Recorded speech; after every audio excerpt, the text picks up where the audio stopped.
So Yes. ngayon naman, ADG, ano ang panawagan ng pamahalaan sa mga mangingisda dyan sa Bajo de Masinloc at sa iba pang lugar dyan sa West Philippine Sea? Well, unang-una, gusto nating manawagan sa ating mga kababayan mangingisda. Tuloy-tuloy lang po kayong mangisda dyan.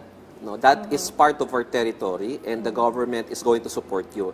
In fact, partner, katatapos lang nung pag-rotate at pag-deploy natin ng BRP Teresa Magbanwa, yung malaki nating 97 or 96 meter na Coast Guard ship dyan sa Bajo de Masinloc. Tapos pumalit ngayon si BRP Dato Tamblot ng the BFAR, ng Department of Agriculture. And then, katatapos rin yung ating deployments ng BRP Dato Sanday naman sa Rosol Reef.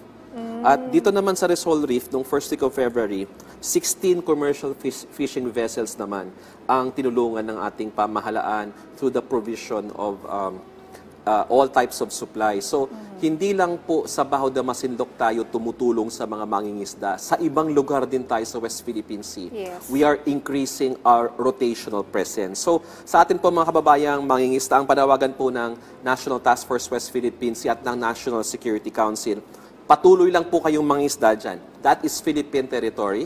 And papalakasin po natin yung presensya ng ating pamahalaan through the Coast Guard, through the BFAR, and of course, yung regular patrols of the Philippine Navy para maipakita sa buong mundo, particular sa mga nanggugulo sa atin dyan, that that's Philippine territory and that the Philippine government has the back of our fishermen na nangingisda dyan sa West Philippine Sea. That's